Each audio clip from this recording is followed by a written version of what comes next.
My brother, Mason, went missing in September of 2020.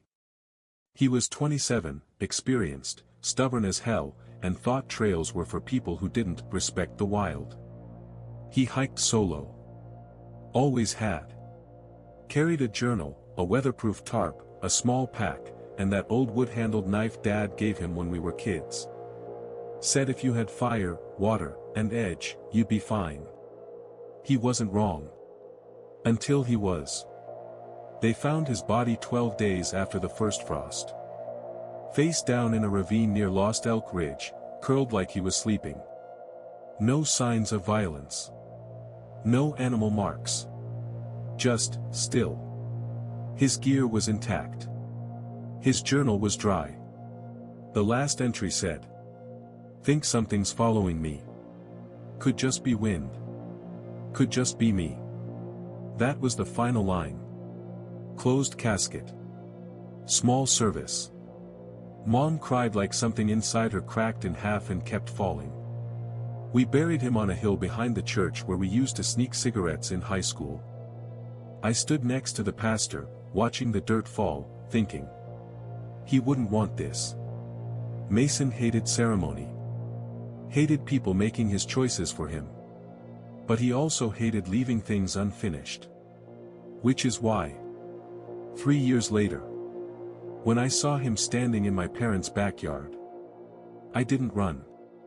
I just stared. Because it was him. Not someone who looked like him. Him. Same face. Same scar on his chin. Same jacket we found beside his body, stitched up on the sleeve just like Mom did for him after that bear incident near Ruby Peak. He looked up at me, smiled. Not wide. Not strange. Just like he always did. Like I was late. And then he said, "Hey. You got any coffee?" We sat at the kitchen table, same as we used to. He drank the coffee black, no sugar, like always. He held the mug with both hands, elbows on the table, staring down like he was waiting for something to come to him. "Where have you been?" I asked, finally. He shrugged. "Up north, I think. Feels like north." I looked him over again. Everything was exactly as I remembered. The small scar under his lip. That weird freckle on his left wrist. Even the way he blinked, longer than most people. But there was something in his eyes. A kind of calm that didn't feel earned. "Mason," I said slowly, "you died. We buried you." He looked up, tilted his head. Not alarmed. Not confused. More like he was waiting for me to finish. "I know," he said. 2 words. Flat. No wait. I didn't know what to do with that. "You remember it?" I remember being cold. That was all. No white light. No tunnel. No dreams. Just cold. Then he asked where Mom was. I told him the truth. She died the year after he did.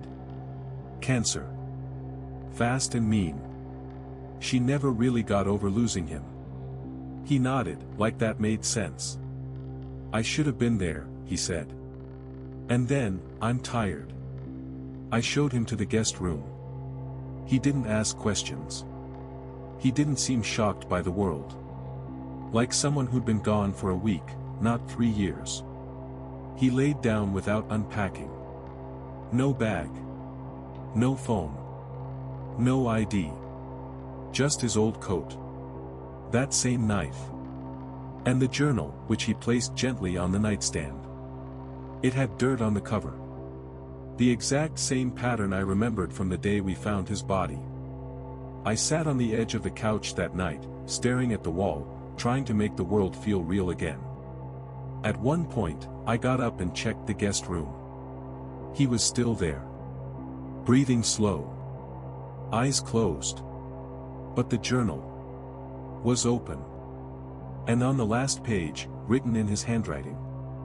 I don't think he knows yet. The next morning, he made pancakes. Just like old times. No recipe.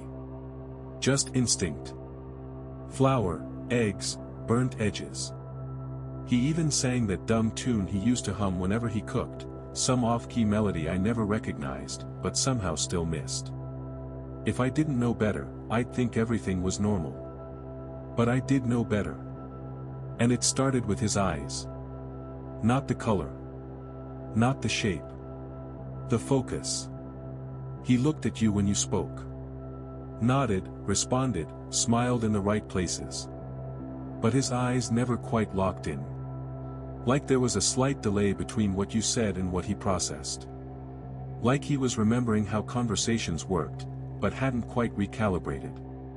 I caught him staring out the kitchen window mid-sentence. He froze for a second, blinked, then picked up right where he left off. Like he'd buffered. At one point, I asked him about Lost Elk Ridge. About the ravine. About what happened that week he went missing. He said, I remember fog. Fog? He nodded. And silence. Not forest silence. Just, nothing. You remember dying? No, he said. But I remember stopping. He looked down then, like he'd said too much. Later that day, I checked the journal again. It was still open on the nightstand. But the writing was different. Smaller. Tighter. Not his usual messy scrawl, but careful. Intentional. Almost like someone practicing. The new line said. It's easier now. He trusts me. I flipped through the pages. All his old entries were still there. Maps, rants, sketches, gear lists. But the last 3 pages were blank. Except for the faintest indentations in the paper. Like someone had written something. Then erased it. It was small things at first. He remembered where we used to hide the spare key under the broken porch plank. Fine. Maybe that hadn't changed. Muscle memory. But then he asked about the girl I dated for a few months last winter, Kara. He said her name casually over dinner. Whatever happened to Kara? She seemed good for you. I dropped my fork. Because he was gone years before I met her. And I never told anyone in the family about her. Not even Mom. Kara came and went quietly, like most things in my life after Mason died. I played it cool. Said, did I mention her in a letter or something? He smiled. Nah. Just thought I heard you say her name once.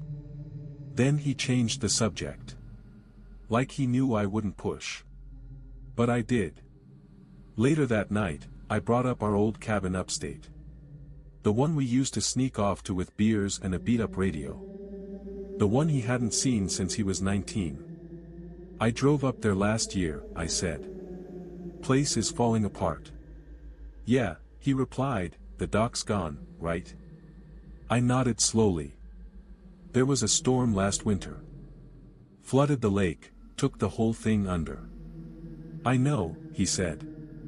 I remember seeing it. I froze. Mason, you weren't there. He just stared at me. Calm. Patient. Not defensive. Not apologetic. And then he said. You dream out loud sometimes. I checked the journal again. It was closed this time. I opened it. The pages were blank again, except for one, near the middle. Torn slightly at the top. And on it. He's close. I almost have the rhythm. That night, I locked my bedroom door for the first time in years. And I didn't sleep. He left just after dawn. Didn't wake me. Didn't leave a note. I heard the door creak open in that slow, deliberate way people move when they don't want to be heard, but they don't care if they are. By the time I got to the porch, he was already at the edge of the tree lean. Same coat. Same knife at his hip. His pace wasn't fast. It was steady. Like he knew exactly where he was going. I grabbed my boots and followed. Didn't call out. Just moved. The air was sharp, still laced with late frost. Sun cutting through the branches in gold and silver lines. Everything looked like the kind of morning that should have been peaceful. But nothing felt right. He walked like he wasn't thinking about it. Not looking down. Not checking the trail. Just moving. Like the forest had been waiting for him. I stayed low, maybe 30 yards back. I thought I was being careful, but once. Just once. He stopped. Tilted his head. Not toward me. Not toward a sound. Just toward nothing. Like he was listening to something behind the world. Then he kept going. Eventually he reached a small creek we used to know. It had flooded years ago, changed shape. But somehow, he crossed it without pausing, stepped on the same stones we used to use as kids. Like they were still there. But I couldn't follow. Because when I reached the edge, they weren't. No stones. Just current. Just water. Fast and loud and brown. And on the other side, Mason. He turned around. Looked right at me. And smiled. But not like a brother. Like someone recognizing something. He raised his hand slowly. Then mouthed something. I couldn't hear it. But I understood. Almost ready. Then he turned. And walked deeper into the trees. I made it home by sunset. Took a different trail. Got lost twice. Nearly twisted my ankle hopping that creek upstream. When I came up the hill toward the house, I saw the porch light already on. That was the first sign. I always keep it off. Then I saw the living room curtain, drawn shut. I hadn't left it like that. I remember because the morning sun always hits that window just right, and Mason used to say it looked like gold bleeding through the trees. But now it was dark. Covered. I stepped up slow. No sound. No wind. Just the click of my boots on the porch boards, and the sudden realization that I was outside my own house, feeling like a stranger. I reached for the knob. It was unlocked. Inside smelled like coffee. Fresh. I moved through the hall, past the kitchen, toward the living room. And there he was. Sitting in my chair. Holding my mug. Watching something on the old TV we never used, volume low, flickering static shadows dancing across the walls. He didn't look surprised. Just turned and said, "You took a different way back." I didn't answer. I looked around. Everything was correct. Shoes lined up by the door. My coat on the rack. Even the small crack in the kitchen tile I'd meant to fix was still there.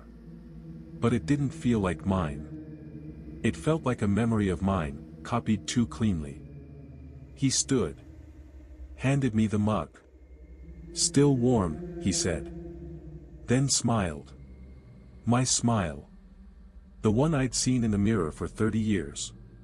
But somehow. Not his. That night I checked the guest room. His journal was gone. So was the knife. The bed was made. But on the pillow, there was a note. I know how to do it now. I slept in my truck that night. Didn't feel like I had a choice. I parked 2 blocks down from the house, engine off, keys in my hand, trying to steady my breathing. Every time I closed my eyes, I saw him, me, in the window. Moving through the house like he belonged there. And maybe he did now. My phone buzzed just after 2 a.m. Caller ID, Ryan, my cousin. He hadn't called in months. I picked up, whispered, "Hello." Static. Then Ryan's voice. "Dude, are you okay?" I'm fine. "Why?" There was a pause. "I just talked to you, man. Like, 5 minutes ago. You didn't sound right. Said you were coming by." My mouth went dry. What did I say? Another pause. You kept asking about my dad's cabin. If it was still standing. Said something about rhythms. Honestly, it freaked me out. I was silent. Then Ryan said, "Wait, you're not driving, are you? You literally just told me you were already here." I didn't respond. Because at that moment, my phone buzzed again. Incoming call, me. No name. Just my number. Calling itself. I answered without thinking. I shouldn't have. The voice on the other end whispered. Almost ready. Then hung up. I dropped the phone. The screen stayed lit for a moment. And I swear, just before it dimmed, the contact photo had changed. To a picture I never took. Me. But smiling into the camera from the woods. With another me behind me. Smiling wider. I haven't been back in 3 days. I sleep in the truck. Shower at the gym. Eat from gas stations. I've called the cops, twice. Told them there's a man in my house. Said he broke in. That he looks like me. They came. Spoke to him. He answered the door in my clothes. Told them his name. My name. Told them he lived here. That I was the one they should be worried about. And they believed him. "Sir," one officer said, looking at me, not him. "Maybe you should get some help." They left. And he waved to me from the porch. Like I was the one trespassing. That night, I watched from the tree line as he brushed his teeth. Sat on the couch. Laughed at an old show I used to love but hadn't thought about in years. He moved through my life like he'd always owned it. And me? I was a ghost. Still am. I think about calling Ryan again, but I know what he'll say. He'll say he already talked to me. That we hung out last night. That I seemed fine. People smile at him in town. They nod like nothing's wrong. But sometimes, I'll see one of them stare just a little too long. Tilt their head. Like something doesn't sit right. And then they smile again, and walk on. Like they've decided to forget. Yesterday, I checked my voicemail. One new message. My own voice. Same tone. Same rhythm. But I don't remember recording it. Thanks for the life. You were wasting it anyway.